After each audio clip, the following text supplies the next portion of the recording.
살아계신 하나님 아버지, 오늘도 저희에게 은혜를 주셔서 예배의 자리로 나올 수 있게 해주시니 너무 감사합니다. 성령님, 오늘도 저희 가운데 역사하여 주셔서 온라인으로 그리고 오프라인으로 예배에 동참하는 지체들의 마음을 만져주십시오. 저희가 이 시간 온전히 주님께 집중하여서 온 마음과 정성을 다해 예배드릴 수 있도록 함께하여 주시고 또 주님께서 받기 합당한 예배가 드려질 수 있기를 간절히 바랍니다. 주님, 지난 한 주간의 저의 모습을 돌아보며 먼저 회개합니다.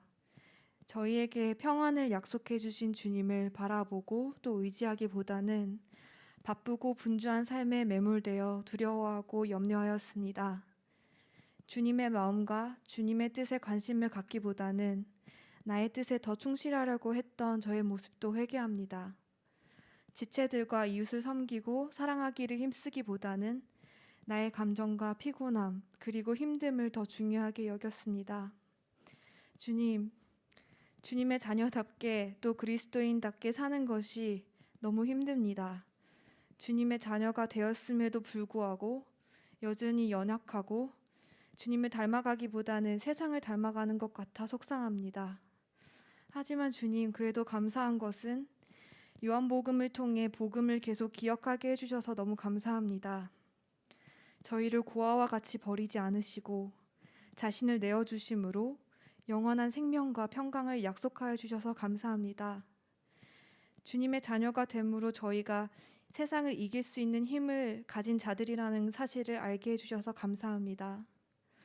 주님, 저희가 계속해서 요한복음을 통해서 주님을 더욱더 깊이 알게 하여 주시고 주님을 갈망하게 하여 주시고 말씀을 듣고 깨닫는 것에 멈추지 않고 저희 삶 가운데 예수님이 경험되어지고 누려지는 은혜가 풍성할 수 있도록 역사하여 주십시오.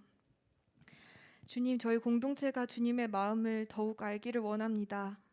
이 한반도, 그 안에 대한민국, 한국교회, 남서울교회 그리고 청년 이부를 향한 주님의 마음에 저희가 더욱더 관심을 갖고 공감하게 하여 주시고 마땅히 회개할 바와 기도할 바가 있다면 깨달아 알 수 있도록 하여 주십시오. 특별히 공동체를 섬기고 있는 부장 집사님, 권사님, 임원단, 찬양팀, 목자들과 함께 하여 주셔서 사역을 감당함으로써 지치고 소진되기보다는 날마다 새로운 힘과 은혜를 더하여 주셔서 주님의 사역에 참여하는 기쁨을 충만히 누릴 수 있도록 도와주십시오. 또한 오늘 말씀을 선포하시는 권호석 목사님, 주님께서 목사님과 목사님 가정의 영육 간의 강건함을 허락하여 주시고 오늘 말씀을 선포하실 때 말씀을 선포하는 자와 그리고 듣는 자 모두 은혜를 누릴 수 있도록 함께해 주십시오.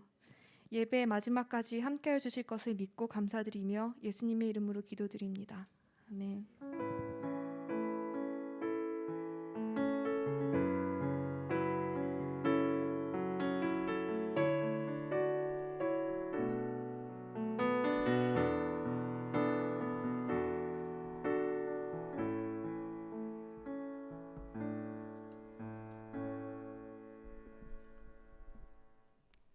네, 오늘 본문 말씀 보겠습니다.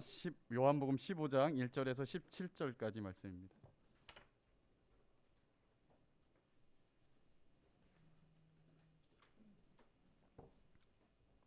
요한복음 15장 1절에서 17절까지 말씀 같이 교독하겠습니다. 나는 참포도나무요 내 아버지는 농부라.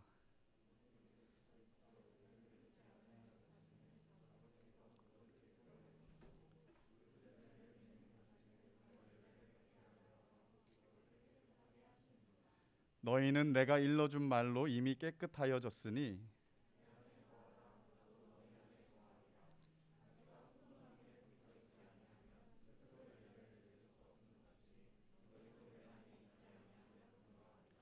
나는 포도나무요 너희는 가지라. 그가 내 안에 내가 그 안에 거하면 사람이 열매를 많이 맺나니 나를 떠나서는 너희가 아무것도 할 수 없음이라.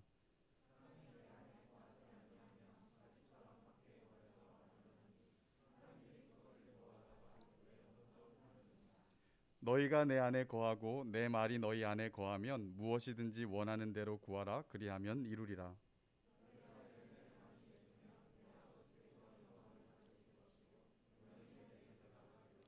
아버지께서 나를 사랑하신 것 같이 나도 너희를 사랑하였으니 나의 사랑 안에 거하라.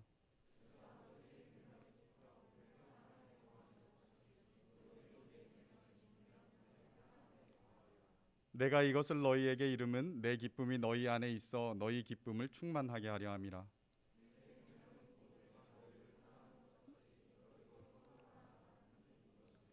사람이 친구를 위하여 자기 목숨을 버리면 이보다 더 큰 사랑이 없나니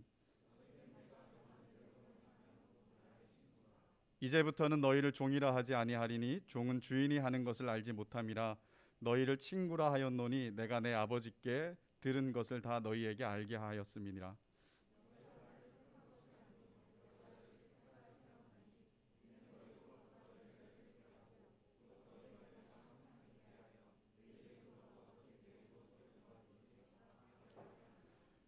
내가 이것을 너희에게 명함은 너희로 서로 사랑하게 하려 함이라. 아멘.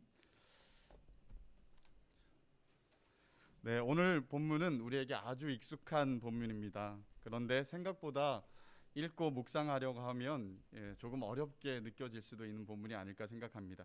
예수님은 자신을 참 포도나무라고 이렇게 소개하시는데요. 요한복음에는 예수님이 나는 뭐뭐다, I am 하고 이렇게 이제 진술하신 것이 총 7번이 나오는데요. 처음 우리가 살펴봤던 게 6장에 나는 생명의 떡이라라고 말씀하셨죠, 그죠? 그리고 나는 양의 문이라, 나는 선한 목자라 많은 얘기를 하셨는데 그 마지막이 오늘 나는 참 포도나무다라입니다. 그래서 7번째 이 I am 소개를 예수님은 비유해서 포도나무로 자신을 이야기를 해주고 있는 거죠. 그래서 우리는 오늘 이 비유를 좀 살펴보려고 합니다. 이 비유를 살필 때 일단 우리에게 익숙하지만 조금 더 심도 깊게 교리적으로 묵상하려다 보면 조금 어려움을 겪을 수가 있어요. 이 비유를 잘 이해하기 위해서는 일단 두 가지 배경을 조금 아는 게 도움이 되고 또 비유를 풀어갈 때 우리의 강박을 버리는 것이 좀 도움이 되지 않을까 싶어요. 먼저 배경을 두 가지를 알아야 되는데 첫 번째는 비유라는 것은 예수님께서 그 사람들에게 익숙한 일상생활에서 있는 어떤 이야기들을 가지고 와서 하고 싶은 이야기를 하는 것이 비유예요. 그래서 이게 1대1로 모든 것들을 다 완벽하게 설명하려고 하기보다는 그 정황을 이해하고 분명하게 얘기하시려는 포인트를 우리가 좀 파악하는 것이 아주 중요합니다. 일단 오늘 비유는 당시 사람들이 익숙한 농경 문화를 가지고 얘기하고 있어요. 포도를 재배하는 이 농경의 이야기를 가지고 하고 있었기 때문에 많은 사람들이 어느 정도 이해를 하고 있었을 거라고 봐요. 그래서 우리도 포도 재배에 있어서 가지치는 것이 어떤 것인지를 좀 이해하는 것이 도움이 될 거라고 생각합니다. 또 두 번째는 포도나무에 대한 비유는 사실은 신약에서 예수님만 말씀하시는 것이 아니라 구약에서도 예수님이 계속해서 하나님이 말씀해 오셨던 부분이죠.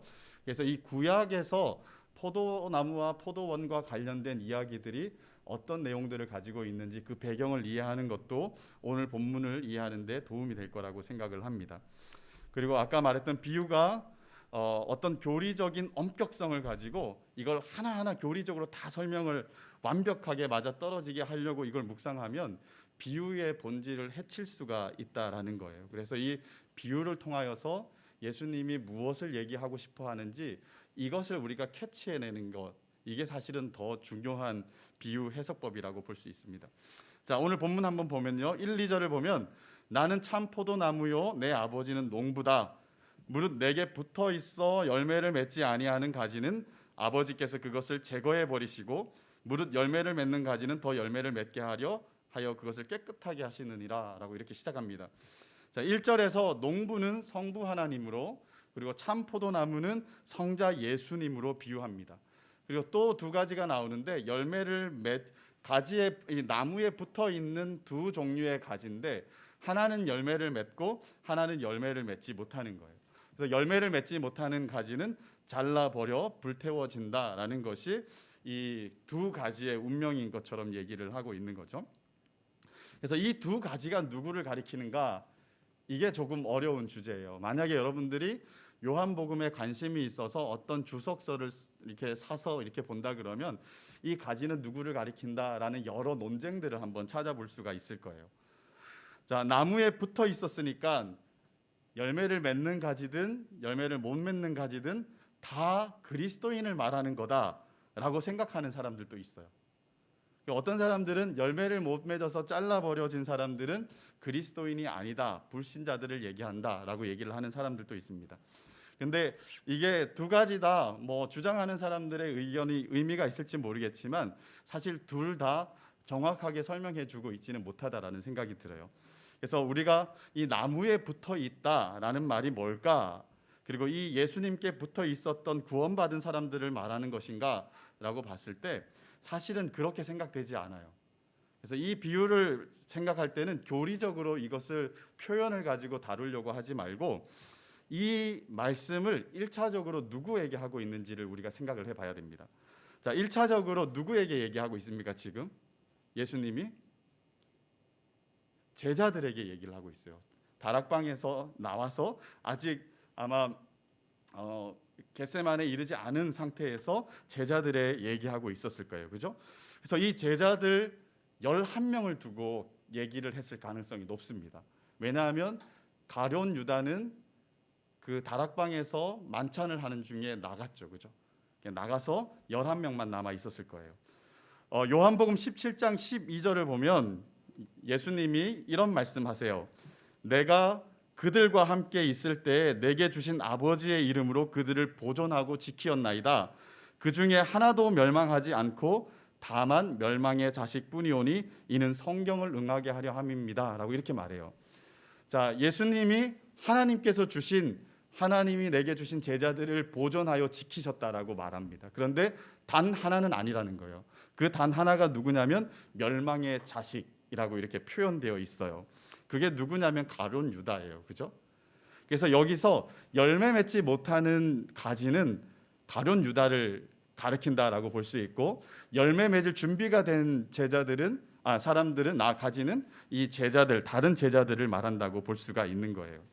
자, 가룟 유다와 예수님의 다른 많은 제자들은 3년 동안 예수님과 동행했습니다. 그리고 동거하고 수많은 예수님의 가르침을 받기도 하고 예수님의 기적들을 경험하고 예수님 옆에서 예수님이 믿을 분이다, 정말 믿음직스럽고 또 하나님이 보내신 메시아다, 바로 하나님이 보내신 자다라는 것들에 대해서 믿을 만한 수많은 요건들을 확인했던 사람들입니다.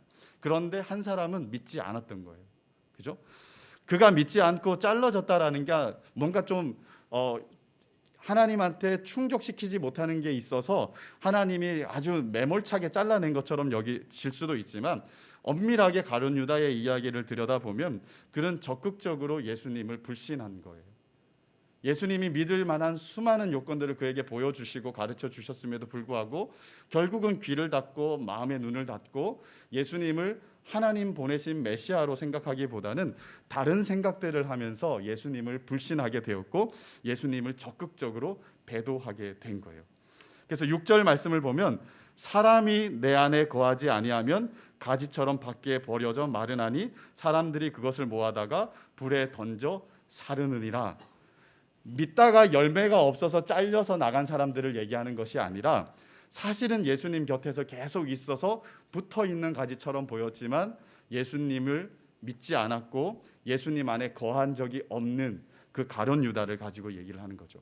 자, 1차적으로 이렇다면 이제 2차적으로 우리가 이것을 조금 확대해 본다면 가지에 붙어 있는 것처럼 보이지만 열매를 맺지 않아 잘린다라는 것은 사실은 예수님을 믿는 것처럼 보이지만 결국은 그 마음에 한 번도 예수님을 믿지 않았던, 교회를 다녔으나 결국은 배도하고 적극적으로 불신하면서 주님을 떠나간 사람들, 히브리서 6장에 나오는 사람들의 이야기들이라고 볼 수가 있는 거죠. 반면에 다른 제자들은 3년간 예수님을 따라다녔습니다. 그들은 예수님께 붙어 있었고 이 예수님의 말씀들을 연약하지만 믿고 신뢰하며 따른 사람들이었다라는 거예요. 그런 사람들을 향하여서 예수님이 이제 말씀합니다. 너희는 내가 일러준 말로 이미 깨끗하여졌다라고 이렇게 얘기를 해요. 이 2절에서 가지를 제거하다 그리고 가지를 깨끗하게 하다라는 이 두 단어가 사실은 원어에서는 같은 단어예요. 가지를 제거하고 가지를 깨끗하게 하다라는 것은 가지 치기하고 가지를 정리하다라는 말로 우리가 생각해 볼 수가 있습니다. 저는 이 포도를 키워본 적이 없어갖고 그 키우는 것에 대해서 이렇게 읽어봤는데 이렇게 선뜻 잘 이해되지 않더라고요. 그냥 제가 그 내용들을 여러분들에게 얘기할 테니까 그냥 들어보세요. 가지치기는 봄하고 가을에 한대요. 가을에 하는 거는 열매가 다 맺은 후에 그 중에 열매를 못 맺은 가지들을 다 잘라줘야 영양분이 내년에는 그 열매를 맺는 곳으로 가서 더 풍성하게 이제 맺게 한다라는 거죠. 그리고 봄 때는 이렇게 순들을 잘라주거나 이렇게 정리를 해줘 갖고 그 가지들이 열매를 잘 맺을 수 있도록 이렇게 가지를 뭐랄까 정리를 한다, 깨끗하게 한다, 제거할 거 제거하고 들어 올릴 걸 들어 올려서 정리를 한다라는 것을 우리가 보면 될 것 같아요. 그래서 예수님이 가지를 깨끗하게 했다. 너희는 이미 깨끗하게 너희는 내가 일러준 말로 이미 깨끗해졌다라는 말은 이게 무슨 의미냐면 이 너희는 가지런히 다 정리되어서 이제 열매를 맺을 준비가 되어 있다라고 이렇게 얘기를 하는 거예요. 여기서 깨끗하여졌다라는 말은 앞에 깨끗하여졌다라는 말하고 다른 단어가 쓰였어요. 발음이 비슷하거든요. 그래서 언어 유의로 쓰인 것 같아요. 그래서 정리를 다 했으니까 너희는 깨끗하여졌다.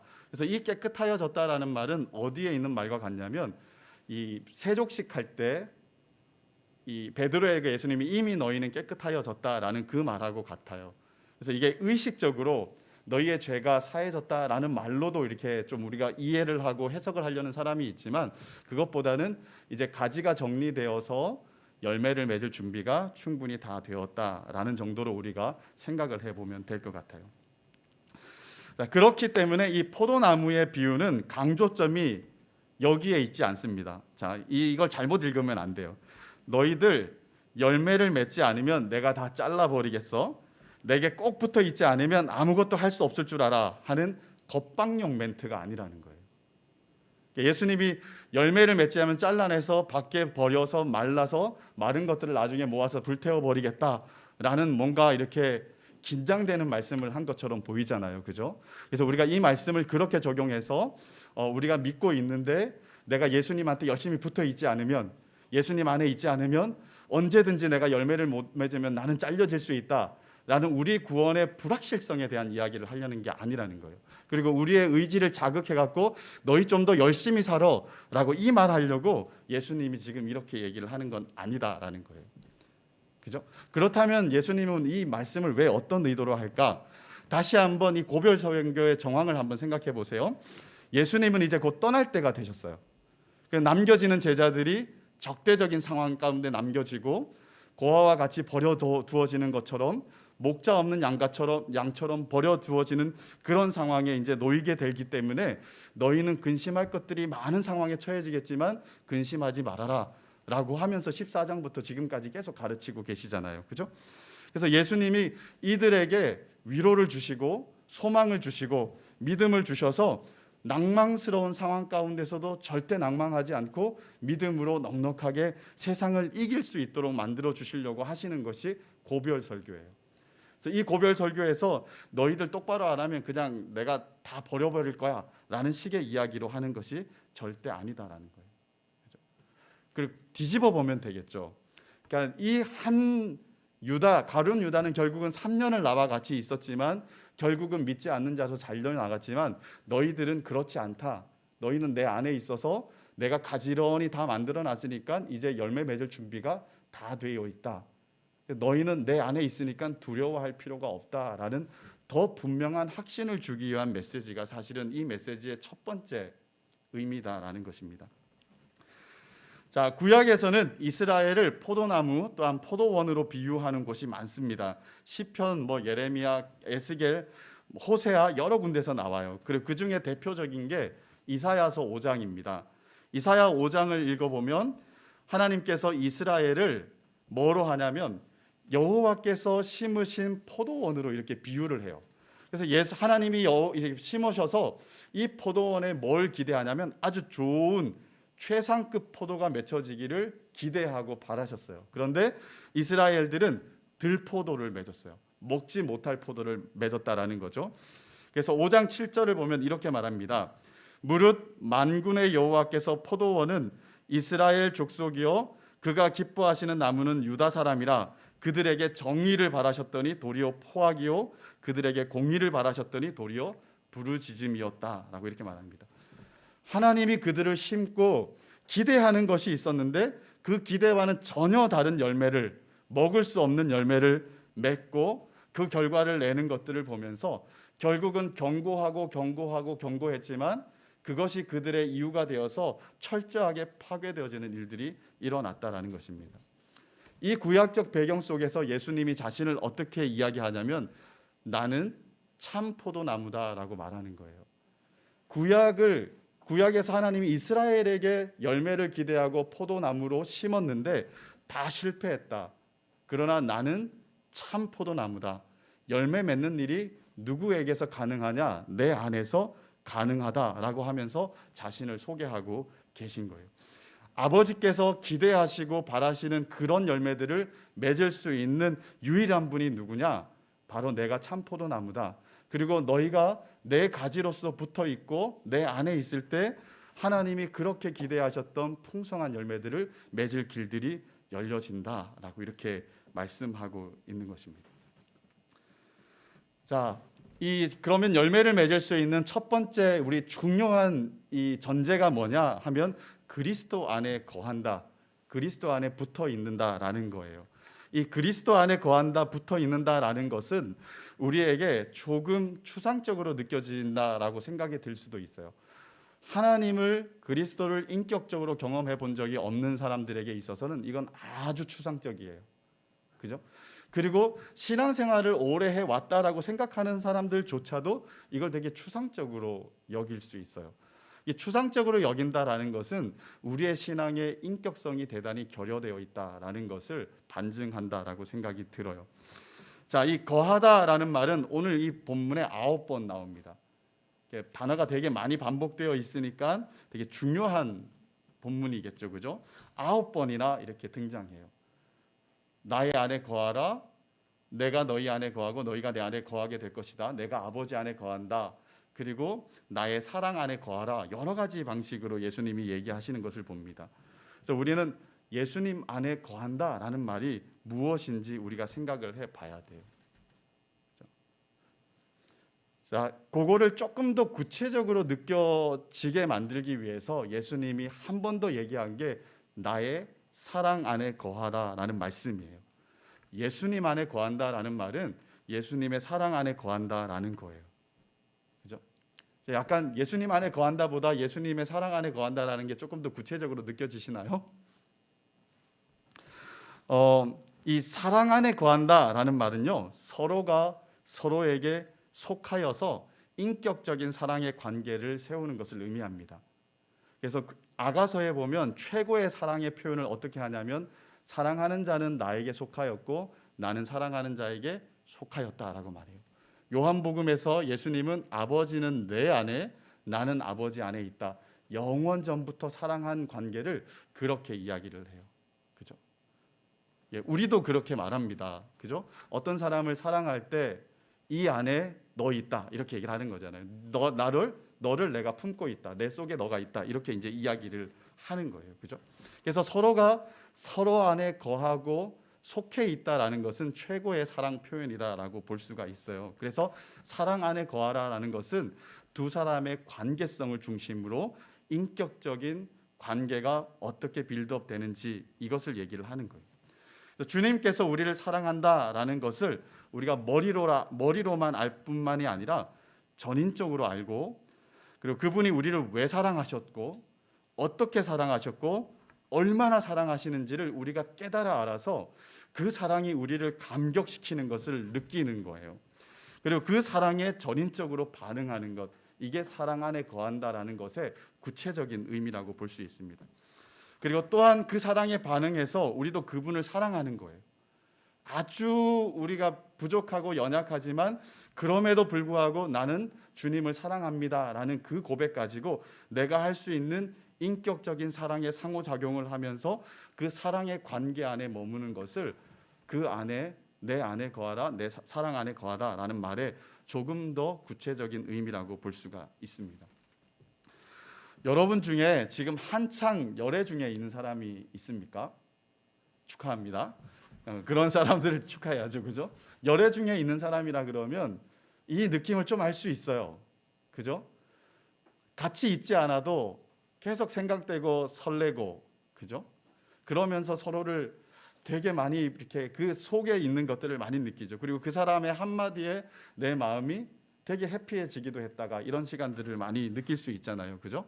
그래서 실질적으로 어떤 사랑의 상호작용을 하고 인격적인 교제와 관계를 가지고 있을 때 누려지는 것이 눈에 보이지는 않지만 여전히 존재하시고 우리 안에 거하시는 예수님과의 관계 속에서도 다 누려질 수 있다라는 거예요. 그래서 어떻게 보면 사랑 안에 거하라는 말은 예수님과 실질적으로 사랑하는 사람들만이 누릴 수 있는, 이해할 수 있는 어떤 인격적인 관계라고 말할 수 있습니다. 그래서 우리가 신앙생활을 이런 인격적인 상호작용으로서의 어떤 관계적으로 이해를 하지 못하면 우리는 철저하게 개념적이고 추상적이고 이론적인 것에 머물러서 그 이론이 넘어서는 것들을 경험하지 못해요. 그래서 때가 되면 진짜 큰 바람이 불거나 환란이 오면 우리를 되게 지켜주지 못해요. 마치 모래 위에 우리가 성을 쌓은 것처럼 한순간에 내가 그렇게 잘 믿는다고 생각했지만 한순간에 다 무너져 버리고 마는 거예요. 제가 누누이 얘기하지만 이 코로나가 우리가 잘못되게 신앙생활을 해오고 있다라는 것들을 아주 확연하게 드러내주고 있다고 생각을 합니다. 우리의 신앙생활들을 피상적이거나 공동체에서 뭔가 개인적인 인격성을 결여한 상태에서 그냥 열심히 하는 것이 최선인 줄 알고 그렇게 해왔던 사람은 이 어려운 시기에 막 흔들리게 되는 거예요. 왜? 하나님과의 직접적인 관계 형성들이 되어 있지 않기 때문에. 그래서 내 안에 거한다라는 말을 우리가 모호하게 듣지 마십시오. 그리고 이걸 우리가 분명하게 인격적인 관계로 이해를 하고 그 관계 속에 들어가 있을 때 이것이 얼마나 구체적으로 우리가 이해되고 느껴지고 누려지는지, 그것이 진짜 신앙의 핵심이다 라는 것들을 염두에 두고 하나님, 내 신앙이 구체적으로 되게 해주십시오. 그리고 주님과의 관계 속에 있다라는 것이 뭔지, 주님이 내 안에, 내가 주님 안에 있다라는 것이 뭔지 확연하게 알게 해달라고 기도하면서 주님과의 상호작용을 해나갔으면 좋겠습니다. 자, 예수님 안에 거한다라는 것은 또 어떤 의미가 있냐면, 예수님 안에 거할 때 이 사랑의 관계 속에서 온전한 생명과 모든 자양분을 다 공급받는 것과 관계가 있습니다. 그렇기 때문에 열매를 맺을 수 있게 되는 거죠. 자, 포도나무에 가지가 붙어 있다라는 것이 의미하는 게 그거예요. 그죠? 포도나무에 가지가 붙어 있으니까 그 나무로부터 가지가 끊임없이 생명과 자양분을 공급받아서 열매를 맺게 되는 거죠. 만약에 생명과 자양분을 공급받지 않고 뭔가 막혀 있다 그러면 그 나무는 시들어져 버릴 수밖에 없는 거죠. 그죠? 그래서 그 나무에 붙어 있지 않은 가지는 생명이 공급이 없기 때문에 이미 죽은 가지인 거예요. 그죠? 마찬가지로 예수님 안에 거하지 않는 것은 영적으로 이미 죽어 있는 것과 마찬가지라는 거예요. 그래서 참된 성도는 그리스도 안에 거하고 그리스도 안에 거하면서 그분으로부터 오는 모든 생명과 영적인 자양분들을 가지고 풍성한 열매를 맺을 뿐만 아니라 넉넉하게 이기며 살아가는 것이 이게 참된 성도의 본 모습이라고 말할 수가 있는 거죠. 그래서 예수님은 이것을 약간 바꾸어서 이렇게 말하는 거예요. 너희는 나를 떠나서는 아무것도 할 수 없다라는 거예요. 너희는 나를 떠나서는 아무것도 할 수 없다. 이런 부정적인 강조점을 역으로 바꿔서 거기에 그걸 아주 세게 말하면 예수님이 진짜 말하시는 어떤 강조점이 살지 않을까 싶어요. 너희가 나를 떠나서는 아무것도 할 수 없다라고 했을 때 너희가 내 안에 머물 때 너희는 모든 것을 할 수 있다라고 말씀하시는 거죠. 자, 나를 떠나서 할 수 없는 거, 그게 뭐냐면 열매를 맺는 거예요. 그죠? 자, 예수님 안에서 있을 때만 우리는 열매를 맺어요. 오늘 열매라는 단어가 총 7번 등장합니다. 그래서 이 본문에서 열매도 되게 중요한 주제예요. 그죠? 예수 안에 있을 때 우리가 열매를 맺는데, 그런데 이 본문에서 이 열매가 뭔지 아직 구체적으로 딱 드러나게 얘기를 하지 않아요. 문맥적으로 이해를 하거나 성경 전체적으로 우리가 이해를 해야 되거든요. 자, 열매가 뭘까요? 예수 안에 있을 때 우리가 맺을 수 있는 열매. 우리 목자들하고 같이 얘기 나눌 때 한 두세 가지의 열매를 이제 생각하게 됐어요. 저는 두 가지 생각했는데 세 가지를 얘기를 해 주어서 그게 훨씬 더 포괄적이다라는 생각이 들었습니다. 자, 일단은 두 가지로 나눈다면 열매는 내적인 열매와 외적인 열매로 나눌 수가 있어요. 자, 내적인 열매라는 것은 그리스도와의 관계 안에서 내가 맺게 되는 성품, 그리스도의 형상, 그리고 내적인 평안, 그리고 갈라디아서 5장의 말씀으로 한다 그러면 바로 성령의 열매라고 말할 수가 있겠죠. 예수님의 성품을 닮아가는 것이 우리의 내적 열매다라고 말할 수가 있습니다. 자, 외적 열매는 두 가지로 나눌 수가 있을 것 같아요. 하나는 성도와의 관계, 그리고 또 하나는 세상과의 관계 속에서 맺는 열매입니다.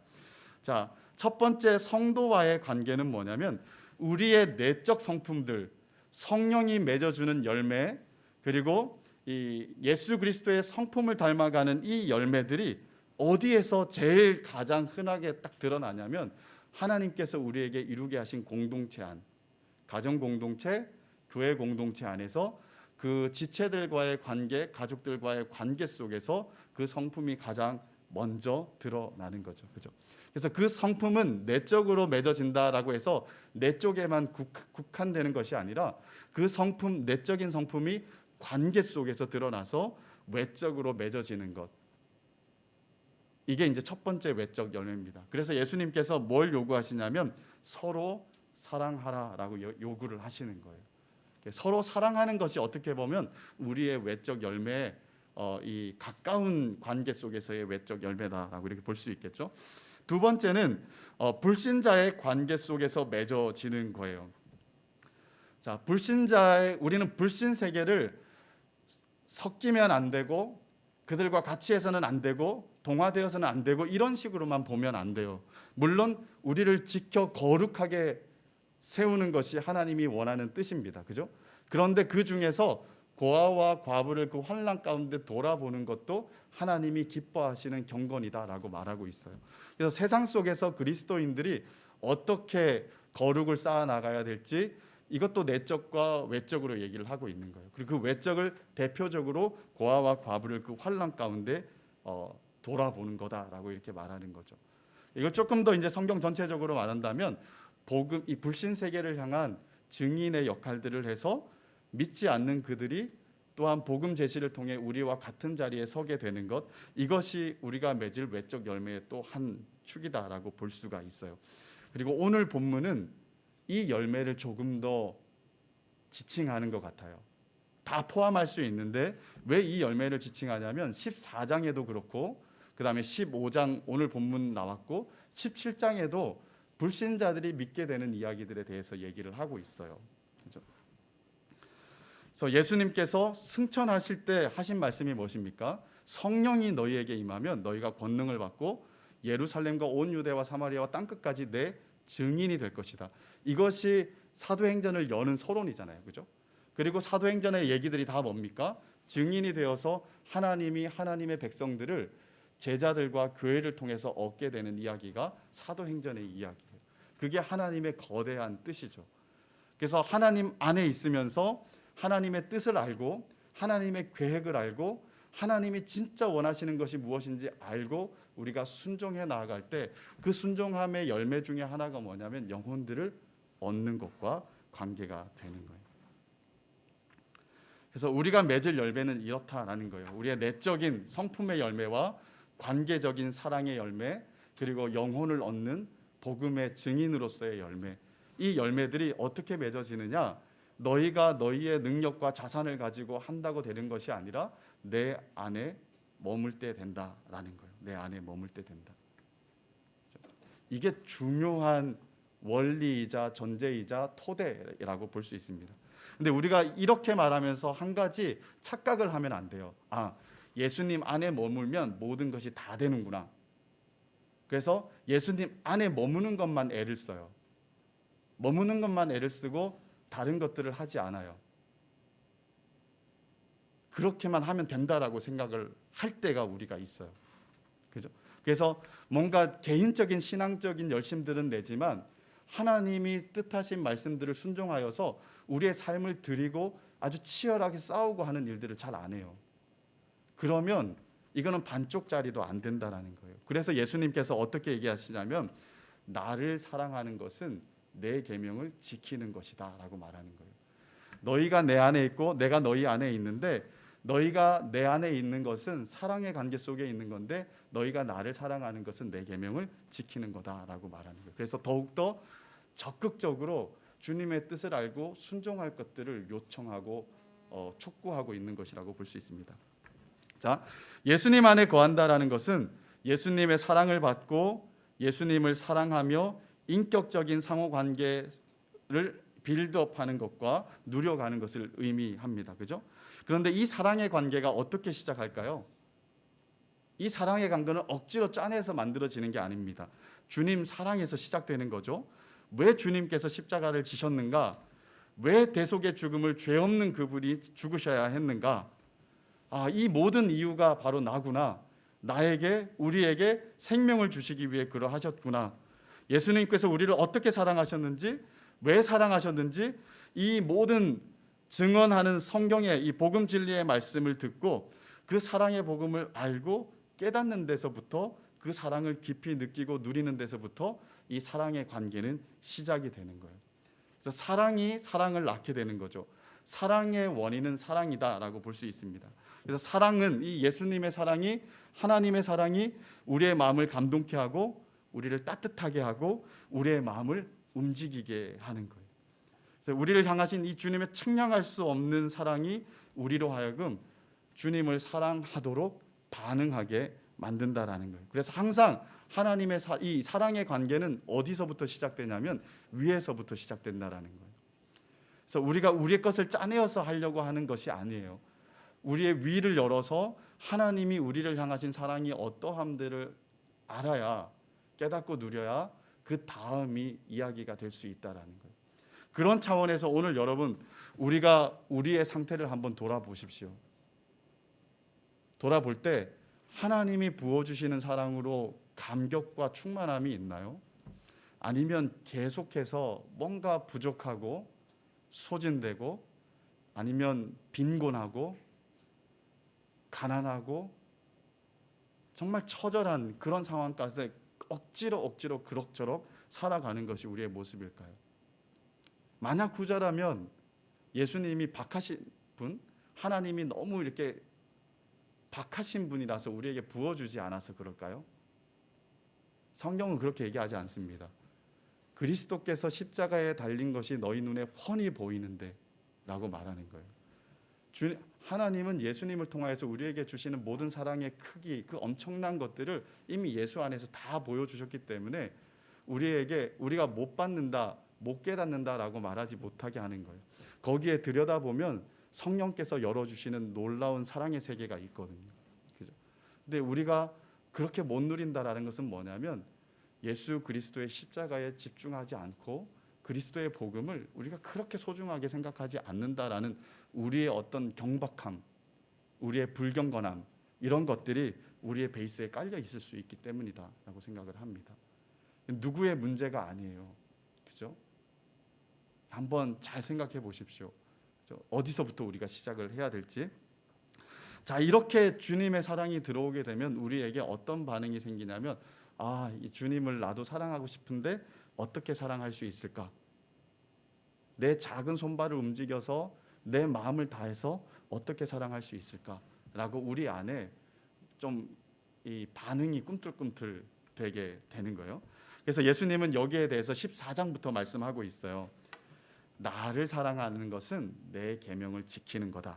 14장 15절에 보면 너희가 나를 사랑하면 나의 계명을 지키리라. 21절에 나의 계명을 지키는 자라야 나를 사랑하는 자다. 사람이 나를 사랑하면 내 말을 지킨다라고 이렇게 말합니다. 자, 그리고 이 예수님의 말과 계명이 뭡니까? 아주 한마디로 요약해서 오늘 본문에 얘기를 하는데 서로 사랑하라라고 이렇게 말씀하고 있는 거예요. 그래서 예수님께서 말씀합니다. 9절에 우리 오늘 본문 9절에 예수께서 나를 사랑하신 것 같이 아버지께서 나를 사랑하신 것 같이 나도 너희를 사랑했다.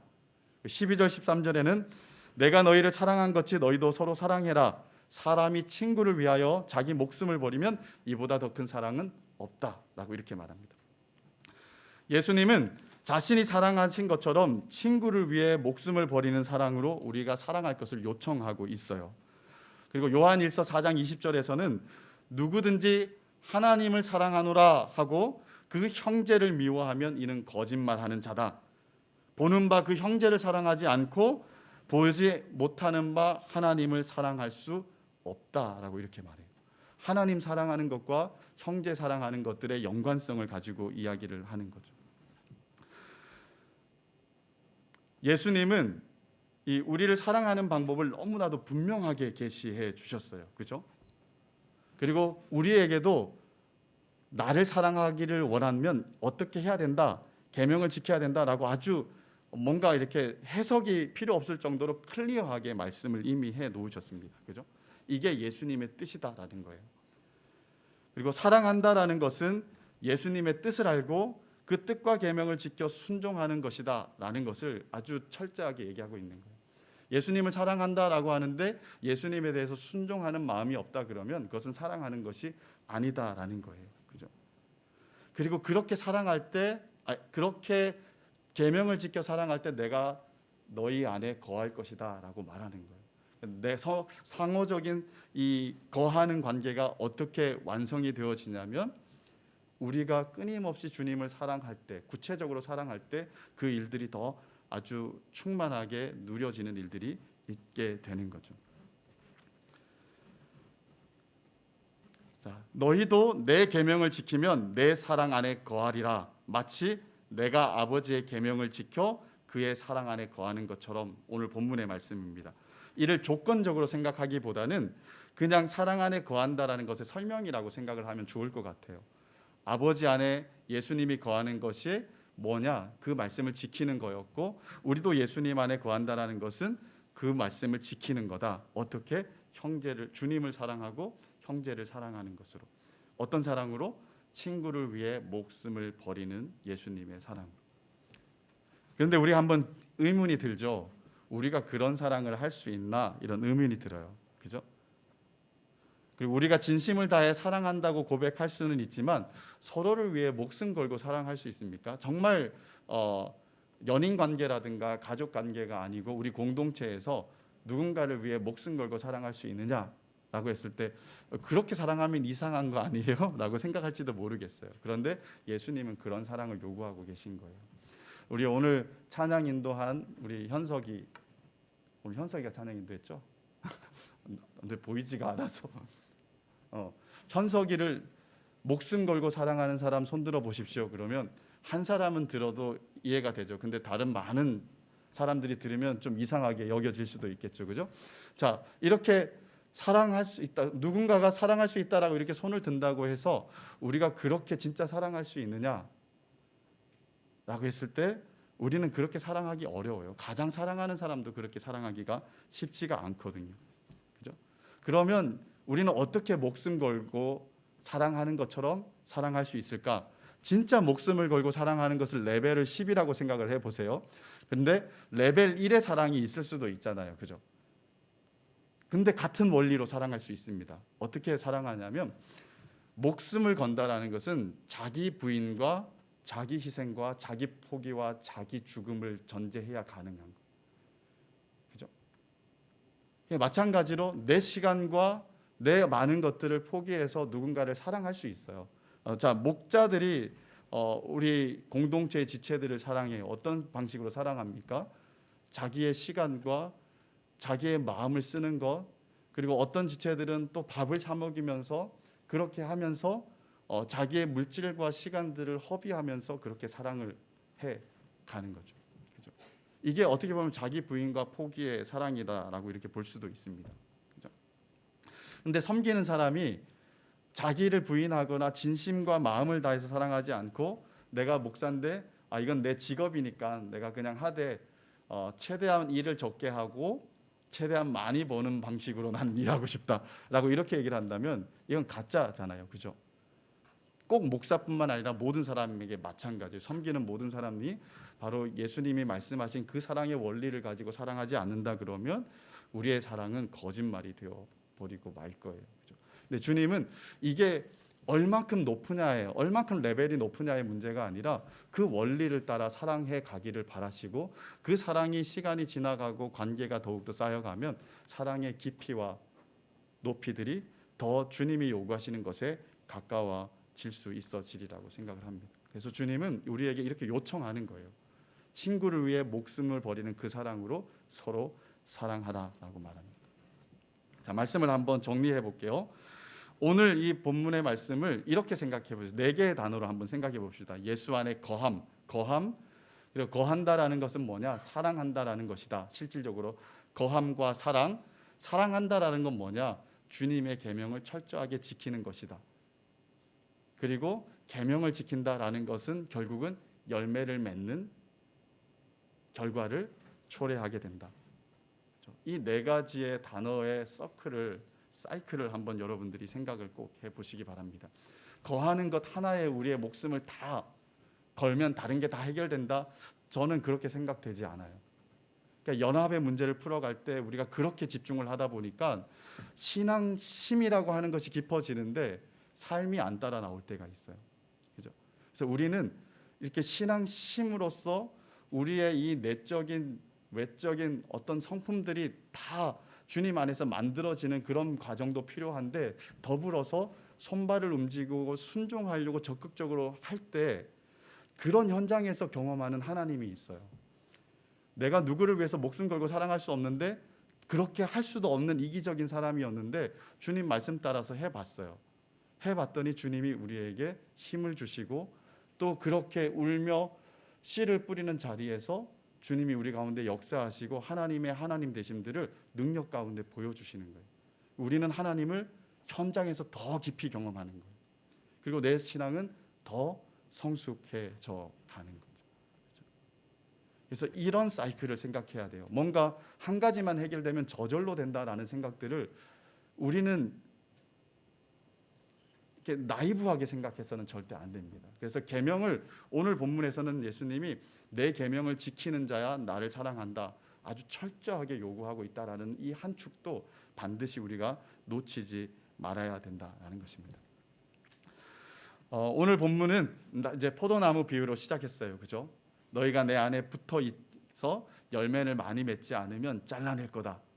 이런 겁박용 멘트가 아니라고 했습니다. 그죠? 너희는 내 안에 있고 내게 붙어 있다. 그죠? 그러니까 나로부터 공급을 받고 있다. 그래서 우리가 이렇게 생각해야 돼요. 오늘 본문 말씀을 보고 나는 주님께 더 붙어 있으려고 애를 써야 되겠어요. 주님 안에 거하려고 더 애를 써야 되겠어요. 이 말은 일단은 틀렸을 수 있어요.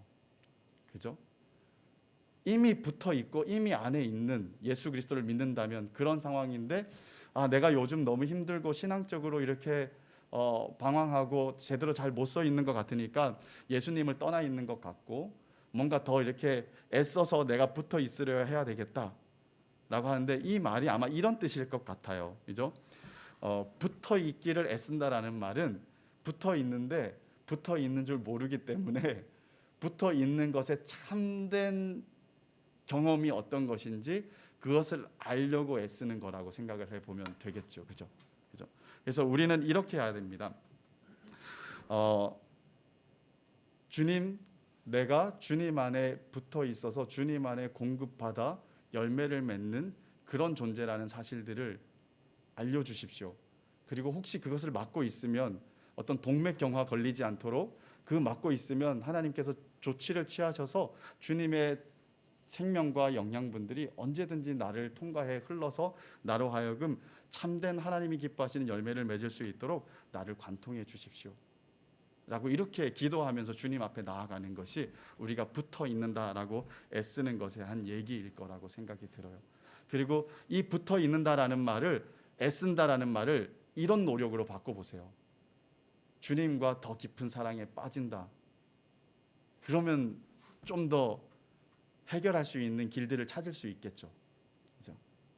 저는 코로나 시간들이긴 하지만 우리 청년 지체들이 교회를 좀 더 찾아왔으면 좋겠어요. 뭐 현장 예배뿐만 아니라 우리 본당에도 기도하러 더 왔으면 좋겠고, 예전에 코로나 전에는 이렇게 기도하러 오는 지체들이 꽤 있었거든요. 최근에도 이제 몇 명 기도하러 온 지체 봤어요. 운동복을 입고. 열심히 운동도 하고 와서 기도도 하고 가고 너무너무 좋아 보였어요. 그래서 와서 주님과의 그 소통과 교통과 인격적인 관계를 쌓아가려고, 사랑하는 관계를 쌓아가려고 여러분들이 주님께 집중하는 시간들을 좀 만들어냈으면 좋겠습니다. 때로는 말씀 앞에 머물면서 이 말씀이 나에게 감동을 주지 않고 나를 깨닫지 못하게 해서 뭔가 계속 신앙생활을 하고 뭔가 읽고 뭔가 하고 있는 것 같은데 전혀 변화가 없는 그런 상황들을 살아가고 있다면 다시 한번 마음을 정돈하고, 주님, 내가 오늘 하나님의 말씀을 펴니다. 복음 진리의 말씀을 펴는데 내 마음 눈을 밝혀주셔서 이 복음 진리에 담겨있는 하나님의 복음의 은혜와 사랑과 영광과 소망이 어떠한 것인지 오늘 나로 하여금 좀 알게 해주시고 나를 좀 사로잡아 주십시오. 좀 깨닫게 해주십시오 라고 하면서 좀 그 깨닫는 것조차도 구하는 저희들이 되었으면 좋겠어요. 그래서 우리의 눈이 열려서 주님의 사랑이 한없이 크게 느껴지고 실질적으로 우리를 몰고 들어와서 우리가 좀 그 사랑에 압도되어지고 장악되어지는 일들이 있고, 그리고 그 사랑이 우리를 압도했을 때 내가 주님을 더 적극적으로 사랑하고 싶은 마음을 가지고 우리가 할 수 있는 마음을 다하고 온 힘을 다해서 주님이 명하신 뜻과 계명들을 지켜가면서 그런 순종하고 순종할 때 하나님께서 어떻게 역사하시는지 좀 아주 다양하게 그리고 진하게 그렇게 경험해서, 아, 하나님이 정말 살아계시고 여전히 나에게 간섭하시고 역사하시는 살아계신 하나님, 여전히 통치하시는 하나님이구나 라는 것들이 내 영혼에 깊이 아로새겨질 뿐만 아니라 내 삶에 각인되어지는, 그래서 우리가 믿음의 야성이라고 할 만한 것들이 너무 이렇게 따끈따끈하게 더 좀 생겨나는 그런 신앙생활들을 좀 하게 되는 저와 여러분들이 되었으면 좋겠습니다.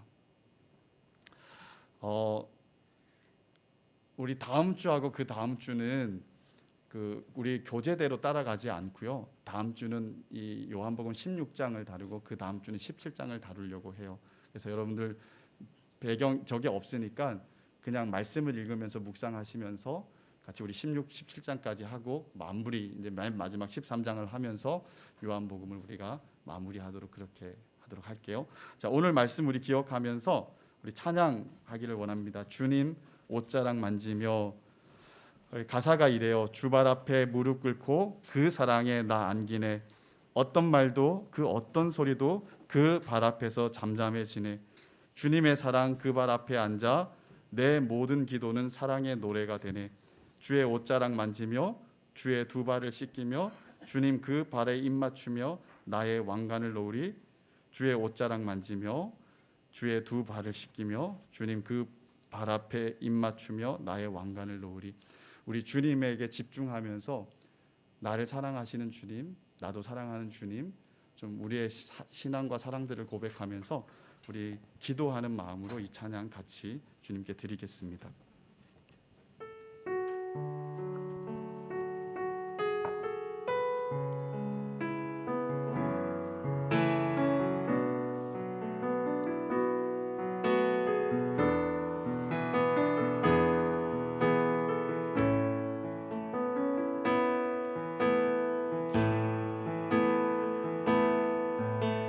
주발 앞에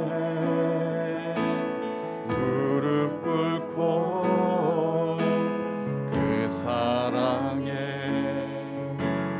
난 이리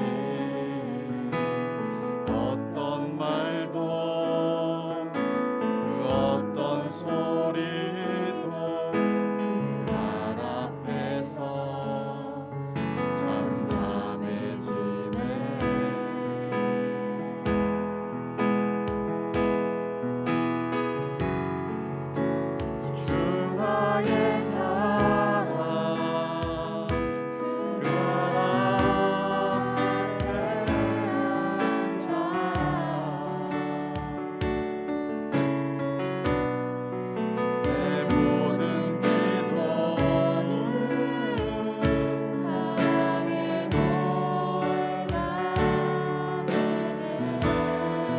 주발 앞에 무릎 꿇고 한 번 더 합니다.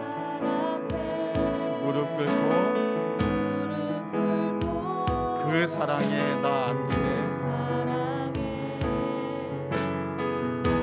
우리 눈을 감고 찬양합니다. 어떤 말도 그 어떤 소리도 그 발 앞에서 잠잠해지네. 주 나의 사랑 그 발 앞에 앉아 주 나의 사랑 그 발 앞에 앉아 내 모든 기도는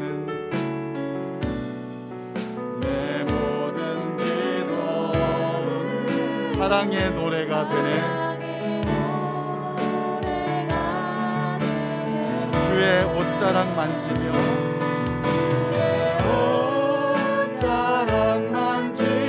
주의 두 발을 씻기며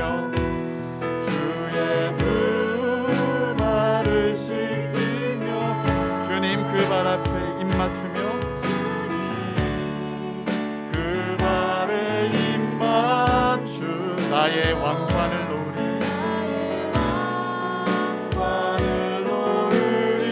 주의 옷자락 만지며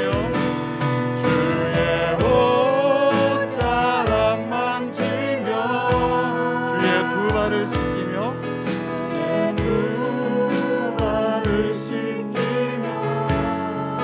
주님 그 발에 입 맞추며 그 발에 입 맞추 나의 왕관을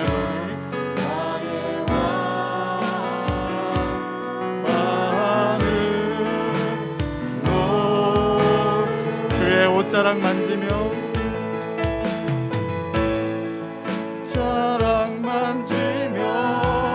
주의 두 발을 씻기며 주님 그 발에 입 맞추며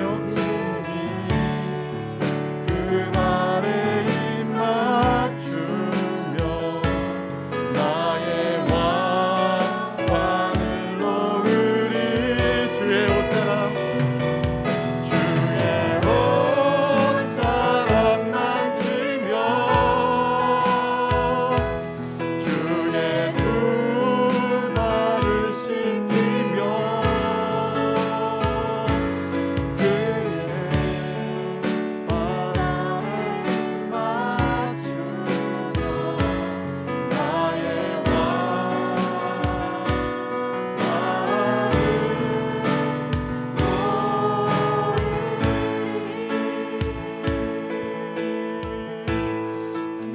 이 시간 우리 한번 기도했으면 좋겠습니다. 홀로 남겨지는 제자들에게 너희가 내 안에 있고 내가 너희 안에 있다라는 것들을 눈을 또 보고 알게 하시기를 원하시며 가르치셨던 주님의 그 말씀이 오늘 우리에게 들려질 때 우리의 이 눈이 열리고 귀가 열리고 마음이 열렸으면 좋겠습니다. 여전히 거기 계시고 우리 안에, 우리 위에, 우리 옆에, 우리 아래에 있는 우리와 함께 호흡하고 살아계시는 우리 주님을 우리가 좀 경험하고 주님 안에 거한다라는 것의 실질적인 의미가 무엇인지 사랑 안에서 확연하게 느끼고 누리며 사랑하면서 그렇게 주님과 더불어 세워지는 저희 한 사람 한 사람의 인생들이 될 수 있도록 위해서 같이 기도했으면 좋겠습니다. 그리고 주님을 사랑한다라는 것의 그 더 적극적인 의미들, 주님의 계명을 지키고 열매를 맺는 데까지 나아가는 참된 성도의 삶의 삶의 여정과 과정들을 다 이렇게 아름답게 드러내는 저희 한 사람 한 사람의 삶, 또 우리 공동체, 우리 청년들이 될 수 있도록 위해서 우리 한번 같이 기도하기를 원합니다. 기도하겠습니다. 살아계신 하나님 아버지, 이 시간 우리가 주님 안에 깊이 좀 잠겨지고 주님과의 사랑 가운데 깊이 빠질 수 있는 저희들 되게 해주십시오. 우리의 마음을 빼앗고 우리의 시선을 빼앗고 우리의 모든 감각들을 빼앗아서 집중하지 못하게 만들고 주님을 바라보지 못하게 만들고 인격적으로 주님을 사랑하며 상호작용하지 못하게 만드는 우리의 이 부족함과 연약함, 또 세상의 많은 시끄러운 이야기들 그 속에 우리가 스스로 방치되어져 있는 우리의 이 현실들을 주님 앞에 맡겨드리며 주님 앞에 올려드립니다. 우리의 귀를 예민하게 해주시고 우리의 마음 눈을 밝혀주시고 여전히 우리 안에 계시는 살아계시며 통치하시는 어떤 우리와 우리와 함께 호흡하시며 우리와 동행하시는 우리 주님을 우리가 가장 가까이 느낄 수 있는 저희들 되게 해주십시오. 우리를 향하신 우리 주님의 사랑이 어떠한지 성경이 가르쳐주는 대로의 그 사랑이 우리에게 크게 밀려올 수 있도록 도와주시고, 측량할 수 없는 그리스도의 사랑과 은혜가 어떠한지 한순간도 놓치지 않고 알고 깨닫고 누릴 수 있는 저희들 되게 해주시기 바랍니다. 그리스도 안에 있는 하나님의 그 지식에 넘치는 사랑의 높이와 넓이와 길이와 그 깊이가 어떠한지를 하나님 우리와 하여금 늘 알게 해주셔서 그 사랑 가운데 감격하고 그 사랑이 안에 있다는 것이 너무도 행복하며 그 어떤 것으로도 우리를 흔들어 놓지 못할 기쁨이 있는 저희들의 삶이 될 수 있도록, 존재가 될 수 있도록 주님 도와주십시오. 그리고 주님이 부어주시는 그 사랑이 늘 있고 차고 넘쳐서 우리 역시도 마음 다해 주님을 사랑할 수 있는 마음들, 헌신의 마음들, 순종하는 마음들이 있어서 주님께 우리의 작은 마음들을 올려드릴 수 있는 저희들 되게 해주시고, 또한 주님이 진짜 원하시는 방식대로, 주님이 원하시는 뜻하시는 방식대로 그렇게 열매를 맺어가며 정말 우리의 성품과 서로 사랑과 또한 영혼의 열매들을 맺어가며 그렇게 주님 사랑하기를 애써하며 힘써하며 감당하며 그렇게 주님 안에 거하고 주님이 우리 안에 거하는 것들을 더 깊은 차원에서, 더 높은 차원에서 더 하나님, 정말 하나님을 더 풍성하게 경험하는 차원에서 우리를 좀 나아가는 그런 귀한 청년들 되게 해주십시오. 끊임없이 뒷걸음질 치고 이제까지 주신 것조차도 다 잃어버리고 그렇게 처참하고 비참하게 살아가는 저희들 되지 않게 해주시고, 하나님이 얼마나 풍요하고 얼마나 주님이 광대하시며 얼마나 부요하신 분이신지 우리의 실생활에서 실삶에서 관계적으로 인격적으로 정말 매 순간마다 느끼며 하나님의 놀라우신 분들을 찬양하고 노력하는 저희들 한 사람 한 사람 다 될 수 있도록 주님 간섭하여 주시옵소서.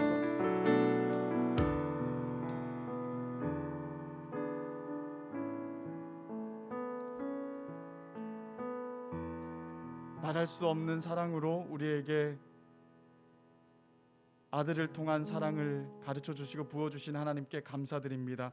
자기 몸을 찢으시고 피를 흘리시며 우리를 위해 모든 것들을 쏟아 부으시고 죽기까지 복종하시며 우리를 사랑하신 예수님의 그 사랑이, 이 복음의 이야기들이 하나님 우리에게 죽은 은유가 되지 않게 해주십시오.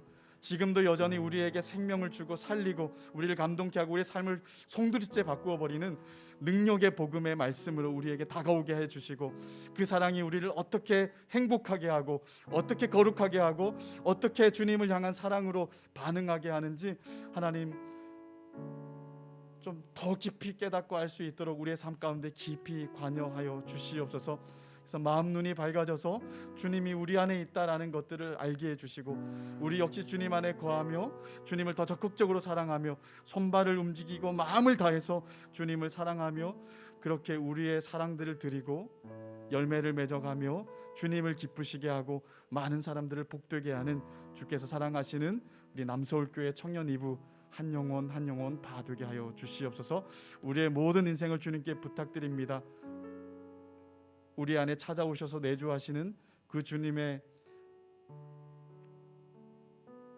아름다움과 영광과 그 즐거움과 기쁨들이 우리 한 사람 한 사람에게 만끽되어지는 매 순간의 삶이 되게 하여 주시옵소서. 예수님 이름으로 기도드립니다. 아멘.